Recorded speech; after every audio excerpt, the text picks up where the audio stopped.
સાણંદમાં સરસ્વતી માતાજીના મંદિરના પુનઃ પ્રાણ પ્રતિષ્ઠા મહોત્સવ યોજાયો।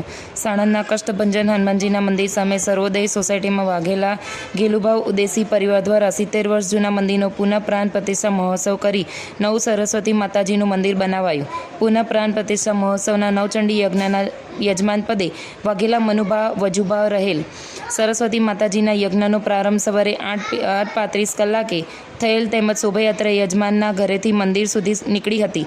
મૂર્તિ પ્રાણ પ્રતિષ્ઠા બપોરે 2:35 કલાકે અને યજ્ઞની પૂર્ણાહુતિ સાંજે 5:15 કલાકે થયેલ હતી। ત્યારબાદ સૌ ભાવિ ભક્તોએ અને આમંત્રિત મહેમાનોએ દર્શનનો લાભ લઈ ભોજન પ્રસાદ ગ્રહણ કરેલ। Reporter Chirag Patel, DT news live 24 Sanand. મારું નામ મનુભા વાઘેલા। અષાઢી સુદ આઠમને રવિવારના રોજ આજે આ સરસ્વતી માતાજીની પ્રતિષ્ઠા કરવામાં આવી છે। આજથી 70 વર્ષ પહેલાં જૂનું મંદિર હતું મકાનની બાજુમાં। આપણે હવે એની પ્રતિષ્ઠા કરી નવનિર્માણ કરી આપણે અહીંયા આગળ મંદિર લાવ્યા છીએ।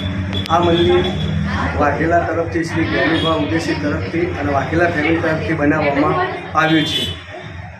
કયા કયા ફરી આજ કાર્યક્રમ યોજાયા હતા?